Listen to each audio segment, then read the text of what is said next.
রাধে রাধে। আজ বিজয়া একাদশী।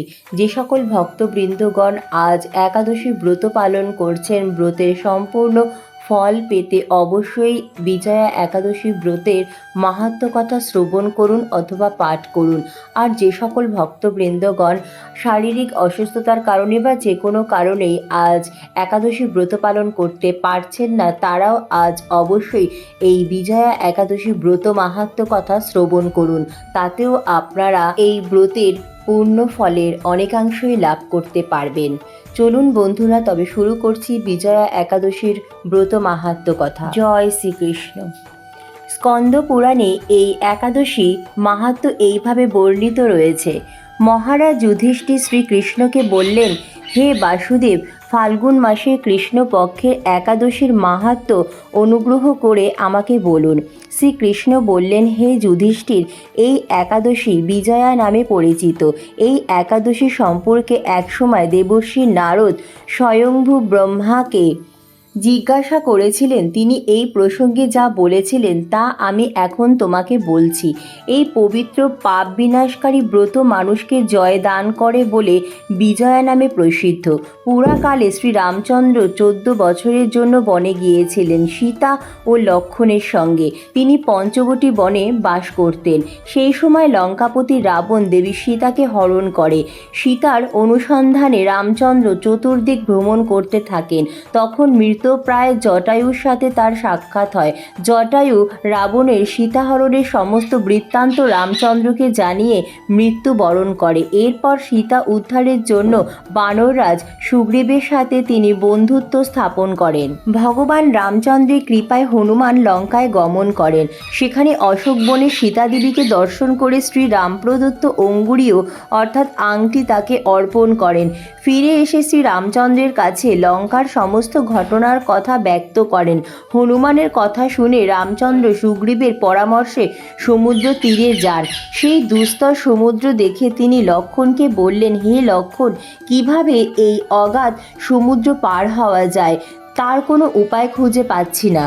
উত্তরে লক্ষ্মণ বললেন, হে পুরুষোত্তম, সর্বজ্ঞাতা আদিদেব আপনি, আপনাকে আমি কি উপদেশ দেব? তবে বক দালভ্য নামে এক মুনি এই দ্বীপে বাস করেন। এখান থেকে 4 মাইল দূরে তার আশ্রম। হে রাঘব, আপনি সেই প্রাচীন ঋষি শ্রেষ্ঠকে এর উপায় জিজ্ঞাসা করুন। লক্ষ্মণের মনোরম কথা শুনে তারা সেই মহামুনির আশ্রমে উপনীত হলেন। ভগবান রামচন্দ্র ভক্তরাজ সেই মুনিকে প্রণাম করলেন। মুনিবর রামচন্দ্রকে পুরাণ পুরুষ বলে জানতে পারলেন। আনন্দ ভরে জিজ্ঞাসা করলেন, হে রামচন্দ্র, কি কারণে আপনি আমার কাছে এসেছেন তা কৃপা করে বলুন। শ্রী রামচন্দ্র বললেন, হে মুনিবর, আপনার কৃপায় সৈন্যসহ আমি এই সমুদ্র তীরে উপস্থিত হয়েছি। রাক্ষস রাজের লঙ্কা বিজয় করাই আমাদের প্রধান উদ্দেশ্য। যাতে এই ভয়ঙ্কর সমুদ্র উত্তীর্ণ হতে পারি তার উপায় জানবার জন্য আমরা আপনার কৃপা প্রার্থনা করি। মুনিবর প্রসন্ন চিত্তে পদ্মলোচন ভগবান শ্রী রামচন্দ্রকে বললেন, হে রাম, আপনার অভীষ্ট সিদ্ধির জন্য যে শ্রেষ্ঠ ব্রত করণীয় আমি তা বলছি। ফাল্গুন মাসে কৃষ্ণপক্ষের বিজয়া নামক একাদশী ব্রত পালনে আপনি নিশ্চয়ই সৈন্যসহ সমুদ্র পার হতে পারবেন। এই ব্রতের বিধি শ্রবণ করুন। বিজয় লাভের জন্য দশমীর দিন সোনা, রূপা, তামা অথবা মাটির কলস সংগ্রহ করে তাতে জল ও আমপাতা দিয়ে সুগন্ধি চন্দনে সাজিয়ে তার উপর সোনার নারায়ণ মূর্তি স্থাপন করবেন। একাদশীর দিন যথাবিধি প্রাতঃ স্নান করে কলসের গলায় মালা চন্দন পরিয়ে উপযুক্ত স্থানে নারকেল ও গুবাক দিয়ে পূজা করবেন।